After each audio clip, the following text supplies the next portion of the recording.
When you grow up as a progressive atheist Jew,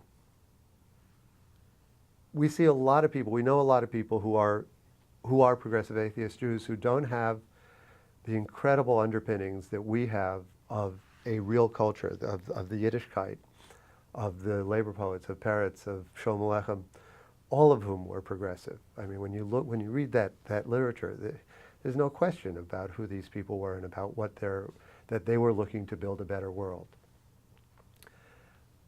If you reject or reject the idea of a supreme deity, I have the highest respect for my friends who are religious.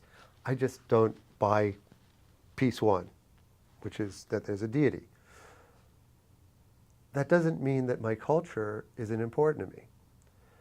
Number one. And number two, for me, growing up the way I did and with my grandparents and with my parents, there was absolutely no separation. I cannot understand how somebody who is into Yiddishkeit, the way I define Yiddishkeit, cannot be a progressive. And I know that there are many people who speak Yiddish who are not progressive.